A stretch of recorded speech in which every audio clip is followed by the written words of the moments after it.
Buenos días con todos. Gracias por conectarse a esta conferencia online organizada por RSM Perú. Mi nombre es Fiorella Aguirre, soy parte del equipo de marketing y comunicaciones en RSM Perú. RSM Perú pertenece a la firma global de RSM, la sexta red más grande del mundo en auditoría, impuestos y consultoría.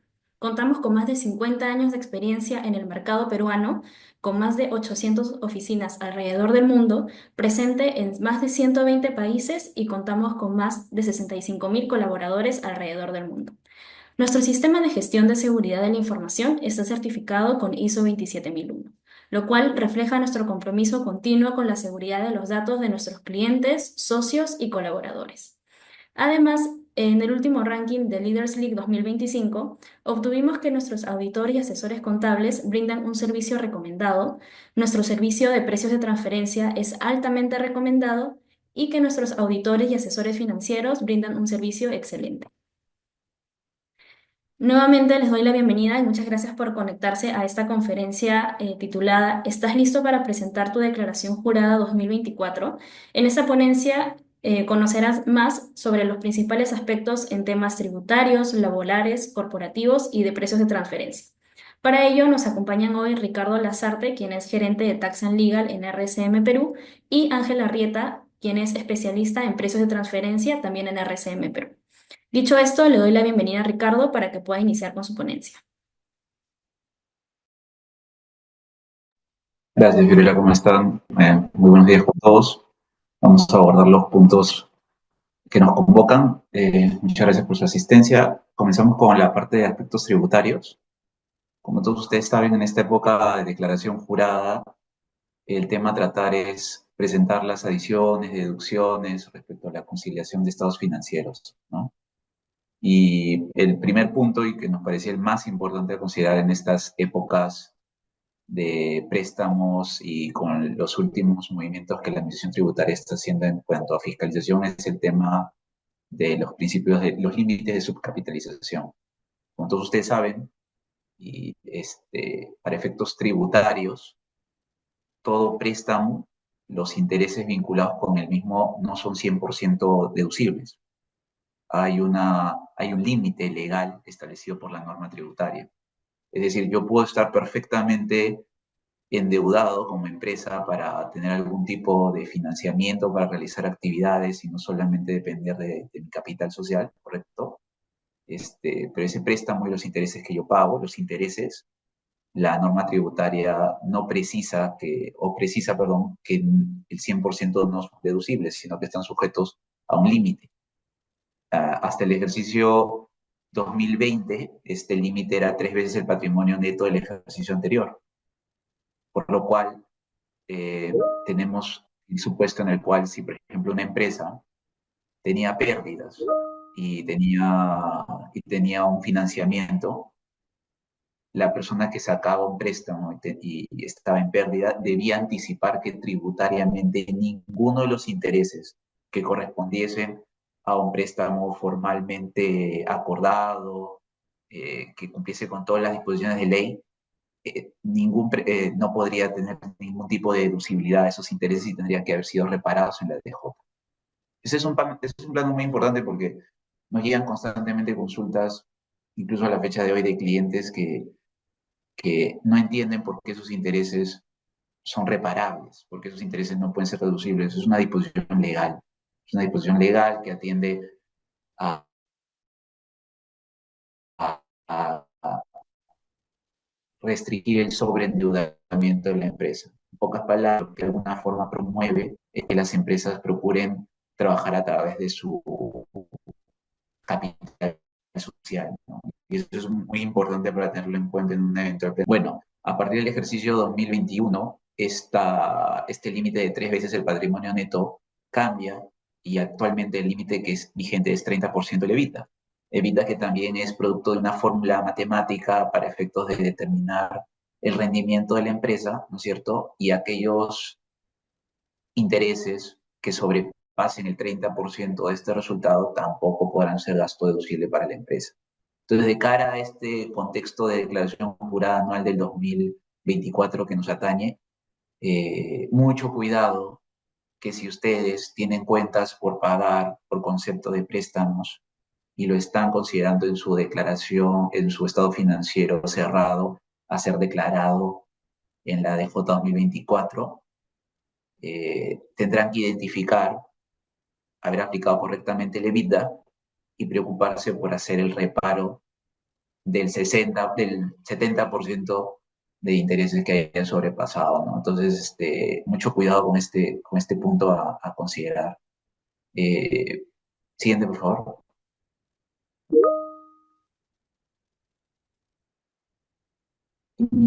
Y este tema, y es muy importante considerar que cuando nosotros hacemos una declaración jurada anual, la Administración Tributaria tiene hasta 4 años para poder hacer una fiscalización.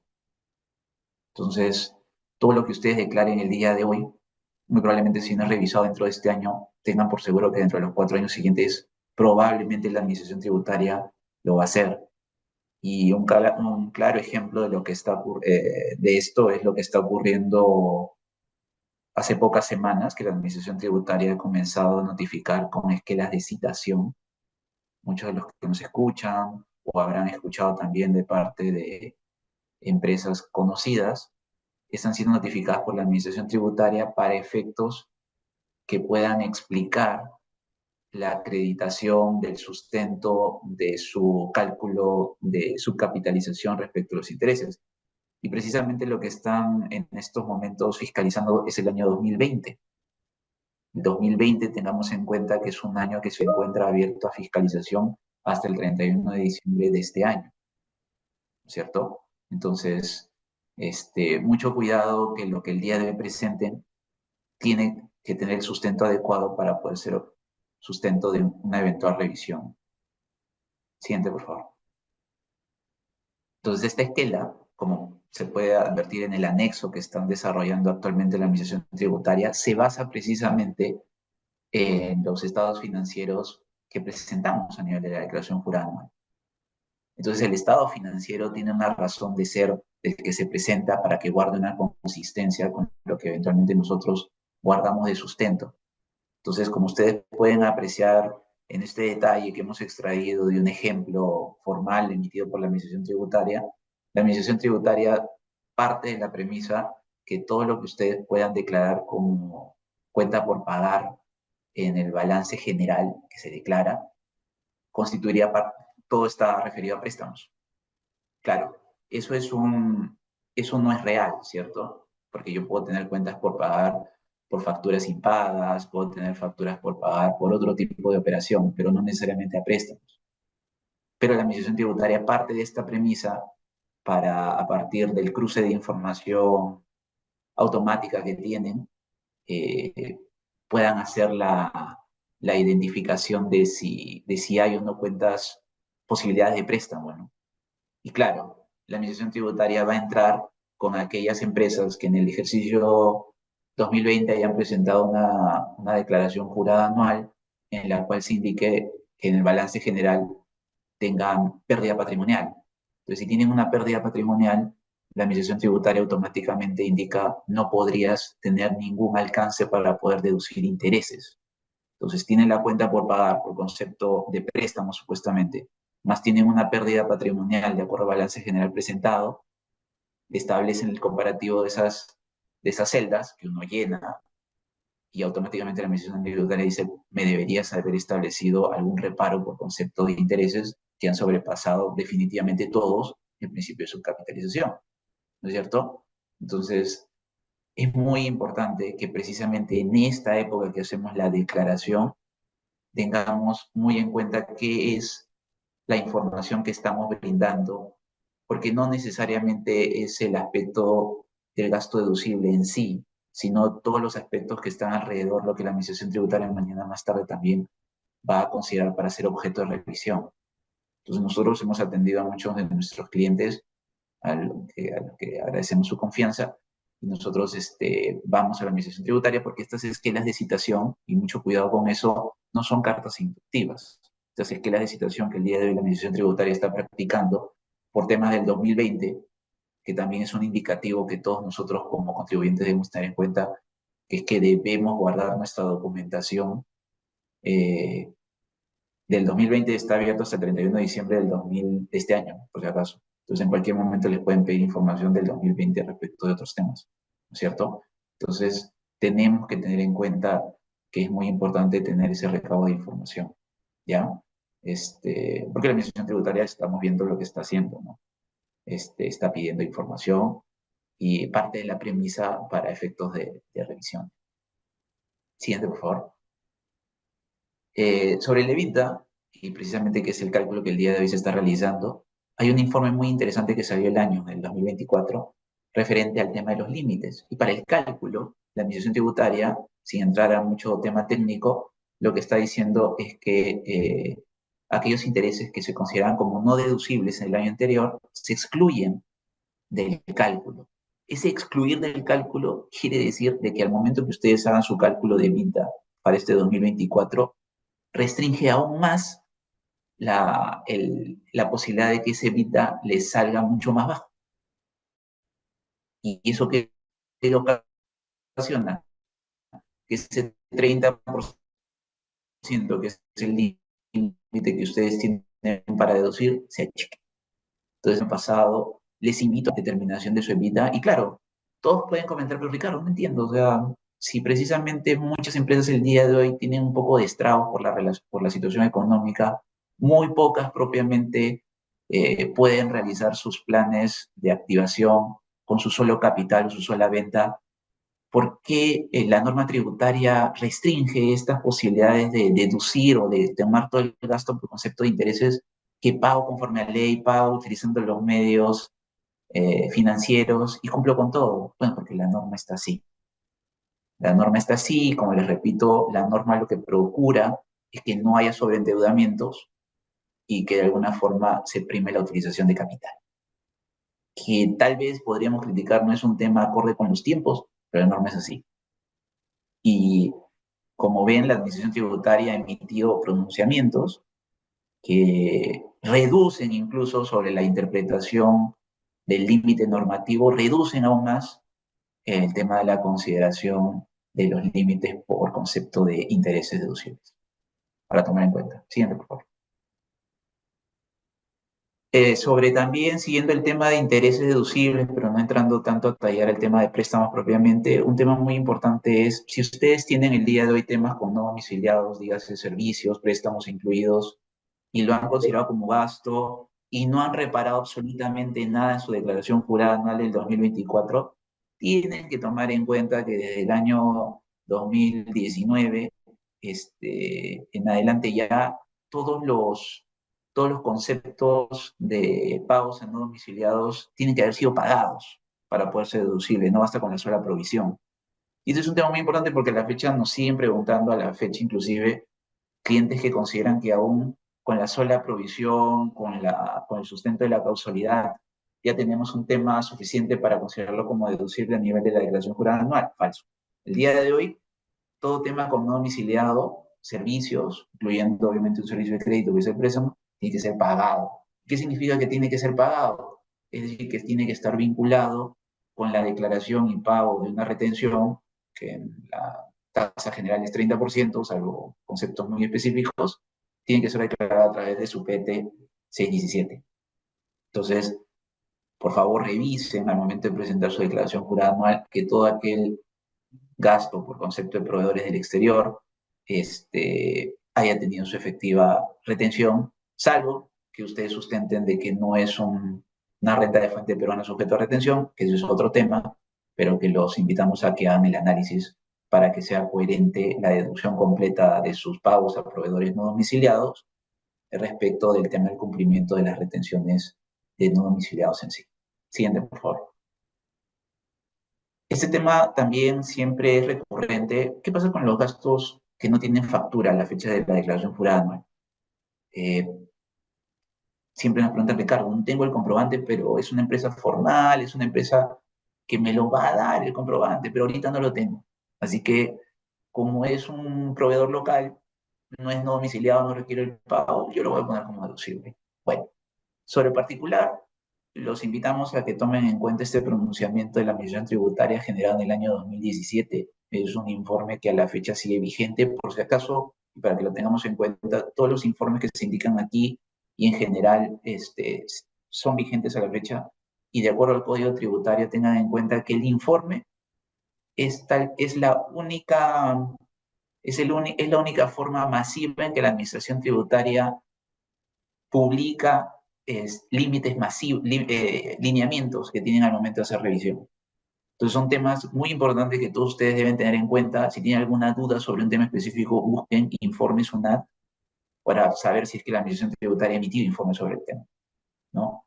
Y en estos informes, por ejemplo, si usted, los invitamos a que los revisen, lo que nos dice un criterio muy interesante es, tú podrás considerar como gasto deducible todos aquellos gastos que no tengan sustento, pero hasta que no estén emitidos, pero hasta la fecha de presentación. Curioso, ¿no? Porque ahí lo que la Administración Tributaria te está diciendo es que si te toca, por ejemplo, presentar tu declaración este 24 de marzo y no has tenido comprobante, no lo han emitido, en teoría lo que este informe te dice es que no debería ser deducible. Y lo que te dice a continuación, por si te quedó la duda, es podrás presentar una rectificatoria respecto de ese comprobante que te ha faltado, y solamente considerando desde la fecha de vencimiento de la original hasta eventual rectificatoria. Podríamos estar en contra, podríamos cuestionar este informe, podríamos decir que hasta cierto punto no se condice con la realidad de la causalidad de un gasto que el reglamento de comprobante de pago lo considera como un sustento de servicio para nuestro sistema, pero que no necesariamente se condice con ser el requisito sustancial para la deducibilidad del gasto, ¿no es cierto? Pero la SUNAI se pronunció sobre este tema y es importante tener este criterio en consideración, por lo menos para anticipar alguna eventual observación que te podrían hacer sobre el tema de aquellos gastos que no tienen factura. Recomendación, siempre procuren tener todos los comprobantes de pago que sustenten los gastos para antes de la fecha de la declaración jurada. Siguiente, por favor. Vamos a entrar ahora a aspectos laborales, como indicamos en la presentación de esta reunión. ¿Qué pasó con los temas laborales que tienen incidencia en aspectos tributarios? Eh,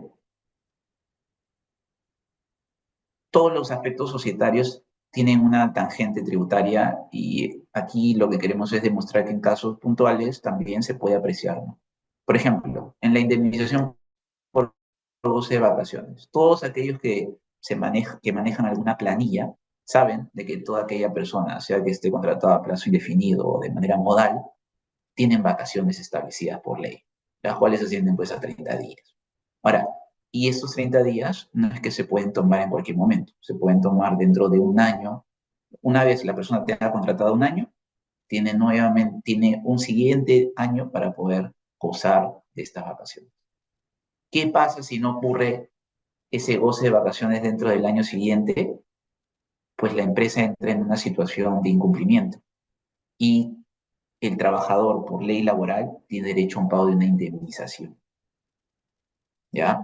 Ahora, esta indemnización, ¿cuándo se genera? ¿Cuando la pago efectivamente al trabajador? No. Por ley laboral, esa indemnización es un derecho que tiene el trabajador a partir de concluido el año siguiente para gozar las vacaciones. Supongamos que el 24 de marzo se cumplió el año de un trabajador, del 24 de marzo de 2025 al 24 de marzo de 2026, tendrá pues oportunidad de gozarlo. A partir del 24 de marzo del 2026 en adelante, ya la empresa sí o sí le tiene que hacer un pago indemnizatorio por no haberse preocupado de que el trabajador haga el goce de sus vacaciones oportunamente. Así es como la normativa laboral aplica. Entonces, esta indemnización por goce de vacaciones se transforma en un gasto para efectos tributarios, contables. ¿Y qué pasa con respecto a este gasto por concepto de indemnización? ¿Cuándo lo debo considerar deducible? ¿Cuando lo pague efectivamente el trabajador? Bueno, acá hay un informe del año 2011 plenamente vigente también, porque la Administración Tributaria no ha generado un pronunciamiento distinto a la fecha, en el que se indica que el gasto deducible por concepto de indemnización es deducible, sí, porque hay muchas personas que nos preguntan, Ricardo, pero esa indemnización no tiene la misma naturaleza que el pago de una multa, que el pago de haber realizado un tema de regularización de una subsanación. No. Las multas es un tema que yo tengo frente al Estado y efectivamente eso no es deducible, eso está previsto en la ley. Pero las indemnizaciones como tales, para la normativa tributaria, se consideran como gasto deducible porque se entiende que son una situación inherente a la actividad empresarial. Es decir, que a un empleador efectivamente se le puede pasar de ver el tema de que sus trabajadores gocen de sus vacaciones oportunamente y por eso la ley prevé un pago indemnizatorio en estos casos, pero frente a eso, lo que la administración tributaria te dice es, si es gasto deducible, lo puedes considerar como deducible, pero tienes que atender al momento en que lo deduces. Y el momento en que lo deduces, de acuerdo a ese informe de la administración tributaria, es cuando se devenga el derecho, ¿no? Entonces, no es cuando lo pagues, es cuando se devenga el derecho. Es decir, a partir del momento en que le surge el derecho que es habiendo transcurrido el año sin haberlo gozado propiamente. Entonces, mucho cuidado ahí con la forma en cómo primero se considera el tema del control de las vacaciones, eso es un plano laboral, por eso mucho cuidado con aquellos que tienen planilla, tienen que ver un control del devengo de las vacaciones, tienen que ver un sustento del descanso físico, porque si bien es cierto a nivel laboral hay la posibilidad de hacer un pago, pero es hasta la mitad de las vacaciones, igual eso no exonera el tema de que el empleador tiene que hacer que su trabajador tenga el goce del descanso, ¿cierto? Y también hay formas de poder coordinar estos temas de vacaciones con el trabajador, con acuerdos de diferimiento de vacaciones, pero que tienen que ser acordados con el trabajador y firmados en documentación para efectos de que puedan ser sustentados ante una eventual revisión laboral, ¿no? Entonces, todos estos planos que he comentado muy sucintamente de forma laboral tienen un impacto en la parte tributaria, como ustedes pueden apreciar, ¿no? Ahora, ¿cuál sería la contingencia tributaria por no tener un sustento laboral adecuado? El reparo total del gasto indemnizatorio, ¿no? Entonces, muchos de ustedes, y nos ha pasado, de repente no tienen la consideración de esta indemnización, ¿no? Pero ténganla en cuenta. Y la indemnización no tiene la misma naturaleza que la vacación, porque todo el mundo me dice, Ricardo, pero el pago de la vacación pues, es un pago que está bajo el V del 37 porque se considera como un tema, como parte de la remuneración y por ende sigue criterio de pago y por ende yo lo deduzco cuando efectivamente lo pague. No. La indemnización no está prevista dentro del V del 37 y eso es lo que desarrolla la administración tributaria de manera correcta, porque la indemnización no tiene una naturaleza remunerativa. Este, y los invito a que vean este informe que es de acceso público para que puedan tener consideración y vean que efectivamente el tema laboral tiene un impacto en este caso. Siguiente, por favor. Bueno, sobre los pagos de renta de quinta, ¿cuál es el aspecto a considerar? Y que nosotros los invitamos a que lo tomen en cuenta. Todos aquellos que tenemos planilla por pago, tenemos pues ahí nuestro gasto por pagos de renta de quinta, ¿no? Pero esos pagos de renta de quinta tienen que cumplir con unos específicos criterios tributarios, que son el principio de normalidad, razonabilidad y generalidad. Estos principios que están al final de la regulación de deducibilidad de gastos, muchas veces son considerados como meras acotaciones que se establecen en la ley, pero que finalmente a lo que el empresario lo que indica es finalmente lo que le interesa a la misión tributaria es que lo tenga en la planilla, pague la renta de quinta y con eso me olvido. Falso, ¿ya? Y les voy a explicar por qué. El primer criterio que se debe tomar en cuenta es la normalidad del gasto, ¿no? Es que sea un gasto coherente con la actividad generadora de renta. Claro, yo a las personas que les hago el pago de su sueldo, ¿no es cierto? Tiene que ser por actividades que estén vinculadas, obviamente, con el tema de lo que la empresa realiza, ¿no? Eso creo que es un principio fundamental. Nadie hace una contratación para que una persona haga algo distinto a lo que la empresa genera dinero. Entonces, pues la normalidad es un tema que muy, muy fácilmente termina siendo cumplido. Vamos a entrar ya a los temas interesantes. La razonabilidad. Contrastar el gasto con el ingreso de la empresa empleadora. Por ejemplo, si yo tengo que durante este año he dado bonos por productividad y la empresa tiene una pérdida patrimonial, ¿ustedes consideran que pasará ese principio de razonabilidad? Lo más probable es que no. porque precisamente el criterio de razonabilidad lo que está indicando es que se va a hacer una verificación entre el tema de lo que has pagado por concepto de quinta y lo que propiamente tienes para disponer como empresa. Es sabido, pues, que muchas de las empresas tienen a su plano accionariado como trabajadores y, pues, muy probablemente el accionariado como trabajador también percibe estos bonos para efectos de poder justificar el tema de las inversiones que se realizan. Pero tengan mucho cuidado que estos criterios de razonabilidad, y hay amplios informes y resoluciones del Tribunal Fiscal que indican que es un tema a tomar en cuenta lo que ustedes declaran en sus estados financieros con el monto de los bonos que ustedes prevén de repente pagar al trabajador. Esta razonabilidad no va tanto por el sueldo en sí, sino va por aquellos aspectos adicionales que también son rentas de quita, ¿no? Y termino con la parte de la generalidad. La generalidad es un principio muy cuestionable que existe en nuestra normativa tributaria para limitar la deducción por concepto de rentas de quinta. Y ahí les he compartido unas resoluciones del Tribunal Fiscal relativamente recientes del año 2021 y 2023, que lo que te dicen concretamente es, si es que ustedes prevén hacer algún pago como una suma graciosa o alguna gratificación extraordinaria a algún gerente, tienen que preocuparse ustedes, empleadores, de que todos los gerentes de la misma condición hayan recibido la misma oportunidad de bono. O que ese bono que ustedes van a pagar a un gerente determinado, se tiene que justificar que esa persona tenga una situación distinta al resto, porque si todos los demás tienen una situación parecida en cuanto a actividades, duración laboral, cargo, entonces todos ellos también se merecen el bono, ¿ya? Y claro, cualquiera me podría decir, pero Ricardo, pero no entiendo, un bono, una gratificación extraordinaria, por ejemplo, precisamente laboralmente, es un concepto no condicionado. Es una, desde un punto de vista laboral, es una liberalidad que tiene el empleador para con su trabajador, pero para efectos de tributo, esa liberalidad se considera una renta de quinta que lamentablemente, por decirlo así, está dentro de este principio de generalidad, en la que estas RTFs que les comento ya han hecho pronunciamiento avalando la fiscalización que hace la Administración Tributaria y que el Tribunal Fiscal igualmente sustenta, indicando que no se puede considerar cualquier pago, cualquier suma graciosa como deducible.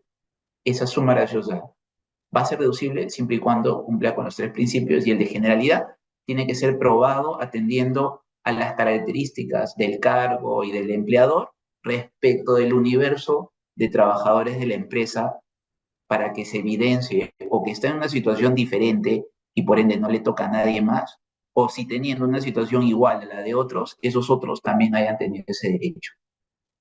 Claro, entonces cualquiera dice, entonces yo como empleador ya mejor no tengo motivación para hacer un pago de una suma graciosa, porque la administración tributaria mañana más tarde me va a decir que tengo que pagarles a todos y eso sí no me alcanza. Eso es un efecto contrario que efectivamente este límite genera a alguna persona que comienza a asesorarse sobre este principio, ¿no? Ahora, ¿qué es lo que nos viene a exigir entonces la normativa tributaria sobre este tema? Que tenemos que tener un sustento laboral. Tenemos que tener especificados los términos que tenemos con los trabajadores, sea a través de un contrato de trabajo o a través de acuerdos, una banda salarial, que todo el mundo sabe que a nivel laboral es una exigencia, pero que la administración tributaria trae a colación para considerar que este principio de generalidad se sustenta a través del tema de la banda salarial, ¿no es cierto? Y un reglamento interno de trabajo también para establecer cuál es la organización de la empresa y todas sus políticas, ¿no? Entonces, por favor, tener en cuenta al momento de que ustedes hagan su deducibilidad y no reparen absolutamente nada, tengan muy en cuenta este tema de los principios de normalidad, razonabilidad y generalidad en los pagos que hayan hecho en el 2024 y ahora en el 2025. Siguiente, por favor.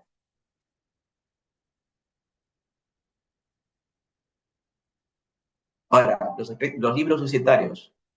Toda empresa con un patrimonio inicial o una mega empresa grande tienen que cumplir que sean sociedades anónimas cerradas, que son el porcentaje mayoritario de empresas aquí en nuestro sistema, tienen que tener libros societarios. Y estos libros societarios son objeto de revisión por la Administración Tributaria, porque estos libros societarios califican como libros tributarios. Entonces, en una eventual fiscalización, no les extrañe cuando se les requiere estos libros, porque la Administración Tributaria los ha calificado así a través de una resolución de superintendencia y los revisa.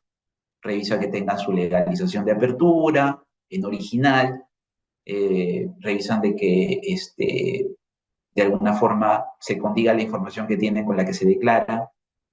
Entonces, ¿qué pasa si es que yo no tengo estos libros? Porque nos ha pasado que llega un cliente y nos dicen, la administración tributaria me ha dicho que estoy entrando en una fiscalización, yo tengo todo, pero mis libros no los tengo. ¿Ya? ¿Y cuándo vence? Mañana. Ok, mañana vence. Y no tiene los libros.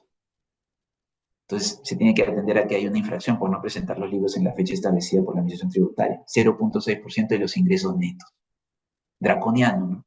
0,6% de los ingresos netos por no tener los libros societarios a la mano. Pero es así como son las reglas del juego. Entonces, ¿qué se los recomienda a todos los clientes, empresas? Tengan sus libros. Así no los usen frecuentemente, salvo la normativa de la Ley General de Sociedades que les exige tener determinados actos de reunión, por ejemplo, una vez al año. El libro de Junta General de Accionistas, hasta el 30 de marzo, de acuerdo a la normativa societaria, ya deberían haber tenido su reunión los accionistas en la que aprueban los estados financieros, desde el pago de dividendos y todos los temas, ¿no? Eso debería existir por lo menos una cada vez al año. El libro de matrícula de acciones, ojo que ahí se establece todo el tema de los dividendos también a los que tienen derecho los accionistas como productos de las tenencias de su acción. Y un libro de directorio, para todos aquellos que tienen prevista la existencia de un directorio y tienen pagos de dietas de directorio, en ese libro de directorio deberían estar todas las asambleas que han realizado los directores que justifican el pago de estas dietas.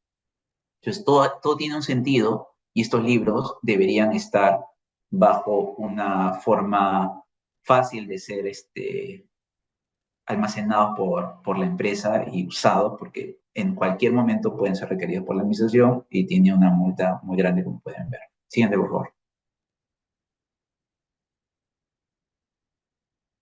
Sobre las dietas de directorio, este tema es muy interesante. ¿Por qué? Porque las dietas de directorio, para efectos tributarios, tienen un comportamiento, tienen un tratamiento que todo empresario debería considerar. En principio, la dieta de directorio para que sea gasto no necesita ser pagada y eso está a través de una resolución del Tribunal Fiscal. ¿Por qué? Porque la dieta de directorio, si bien es una renta de cuarta, es una renta de cuarta especial que no necesariamente está en las previstas en el V del 37. Entonces, eso es un primer aspecto que es muy interesante considerar porque muchos nos dicen, pero Ricardo, yo soy una empresa, pero que no tengo mucha disposición, entonces pensar que yo voy a tener un director es muy difícil porque tendría que hacer erogaciones de dinero para poder sustentar el gasto de sus honorarios, ¿no es así? Ustedes pueden revisar la RTF que les he indicado, la normativa actual, no requieren ser pagadas las dietas, ¿no? Para poder ser gasto. Ya eso es otro tema respecto de la obligación con el director que se tenga en cada año. Los límites tienen hasta un 6% de la utilidad comercial para que sea gasto deducible, lo cual establece de que hay un límite pensado por la administración tributaria. No todo pago de dieta es deducible y se tiene que atender a que si la empresa está en pérdida también, la normativa tributaria no prevé pues el pago de dietas de directorio. Entonces ahí también se tendría que, todas aquellas empresas que tienen directorio, ver la posibilidad de acordar otra forma o un diferimiento de los pagos, porque pues, eso no va a ser reconocido como gasto en el momento en que no se tenga utilidad. Y el sustento, bueno, es un sustento corporativo, ¿no? Societario. Tiene que estar, como indicamos en su libro de directorio, todas las asambleas, las actividades que realizó el director, eh, para que puedan justificar el tema de un gasto por concepto de directorio. Muchas veces tenemos las consultas de siempre por parte de los clientes que nos dicen, Ricardo, pero yo tengo personas que realmente participan en la dirección de la empresa, nos apoyan, pero no tengo bien claro cómo hacer el reconocimiento de esta intervención y generalmente tampoco tengo bien claro cómo hacer que ese gasto por tener la disposición del conocimiento de estas personas, pueda ser reconocido en una eventual determinación del impuesto a la renta. Bueno, esto es, la dieta de director. El director existe precisamente para que sea ese asesor que sin necesariamente estar dentro de la planilla, permite, en trabajo conjunto con los accionistas y el gerente general, tener las direcciones del rumbo de la empresa. Es muy importante este cargo. Entonces, estas son las reglas que se tienen que tener en cuenta para poder aprovechar el, digamos, el trabajo que hacen estos directores desde un punto de vista tributario, ¿no? Entonces, las acciones de director reconocidas como gasto y ahora, la contingencia por no tener el sustento societario que se debe tener es el reparo total del gasto, claro, porque yo puedo poner dietas, puedo tener gente que me ayuda, pero si no lo tengo en su libro correctamente, no tengo las actas en las que han intervenido con las acciones que han tomado, pues no tengo forma de poder acreditar eso. Entonces, por eso es tan importante el tema de los libros y en este campo el tema del director. Siguiente, por favor.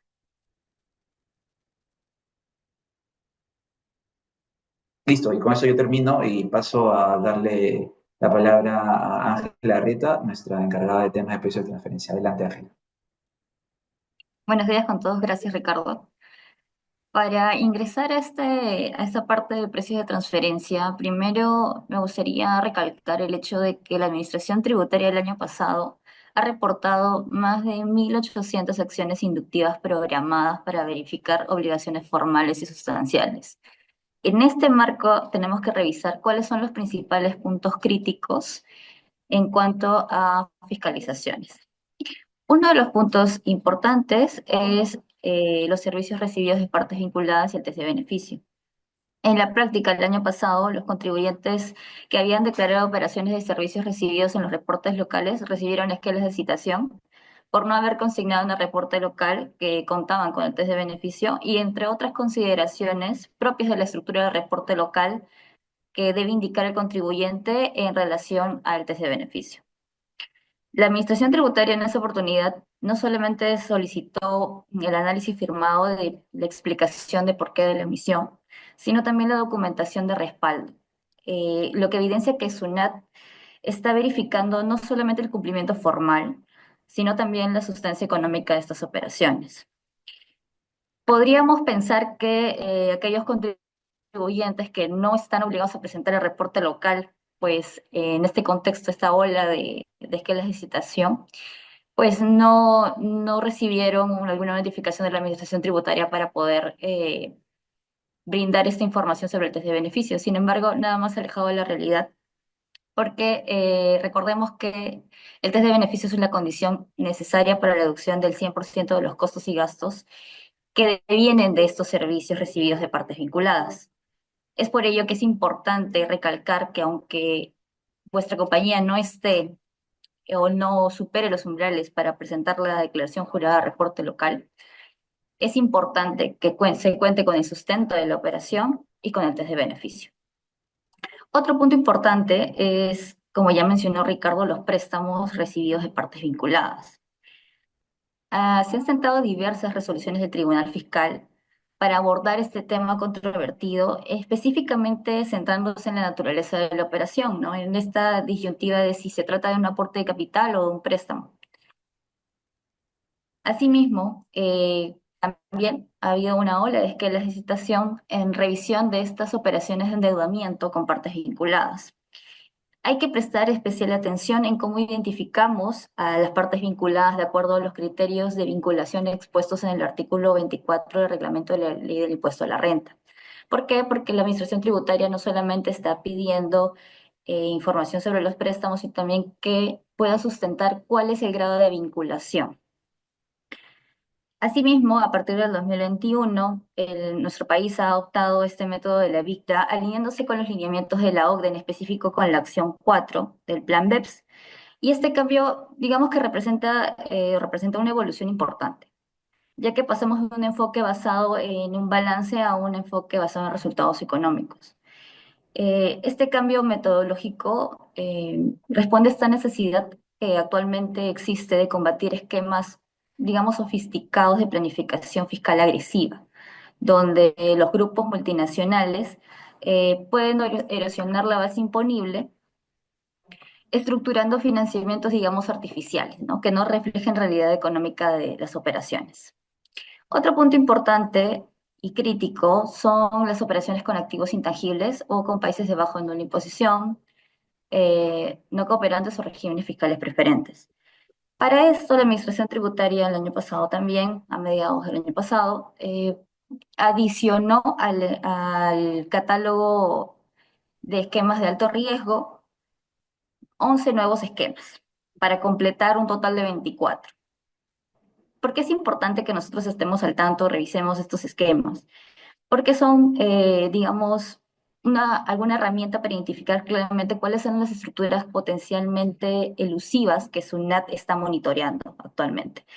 Dentro de lo que son las operaciones de activos intangibles o los que son con países de bajo o nula imposición, tenemos, por ejemplo, las sesiones de marca y capitalización de créditos, tenemos la transferencia de beneficios a regímenes fiscales preferenciales, también la intermediación a través de sociedades sin sustancia económica, y no menos importante, el traslado de funciones, ya sea de investigación y desarrollo, a filiales en el extranjero. Estos esquemas comparten un patrón en común: el traslado artificial de beneficios o funciones en jurisdicciones fiscalmente favorables, digamos, sin una sustancia económica real, que permite reducir significativamente esta carga tributaria a nivel de grupo. Siguiente diapositiva, por favor.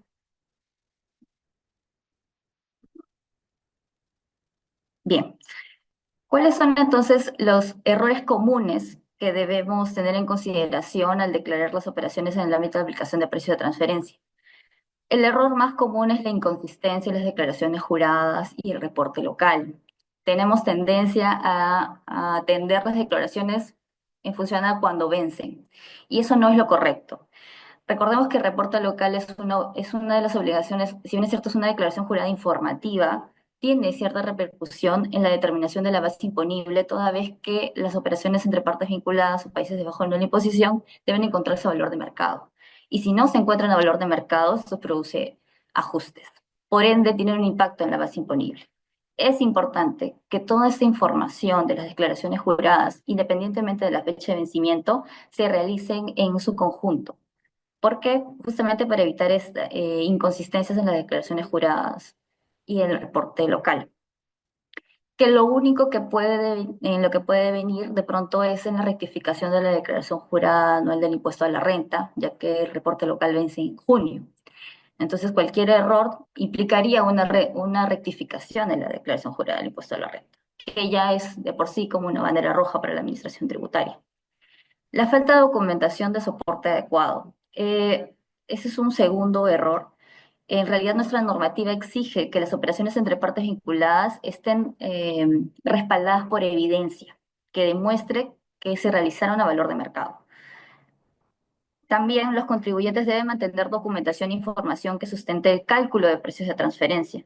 Recordemos que un punto también importante que la Administración Tributaria a raíz de las publicaciones de las resoluciones del Tribunal Fiscal se están evidenciando es la metodología que se aplica en precios de transferencia. Recordemos que la metodología va alineada a las funciones, activos y riesgos de cada una de las operaciones en el ámbito de aplicación de precios. Sin embargo, hay una aplicación inadecuada en cuanto a la metodología de precio de transferencia, lo que la administración tributaria, en este caso, tendría la facultad de desconocer, ¿no? Realizar reparos importantes sobre metodología.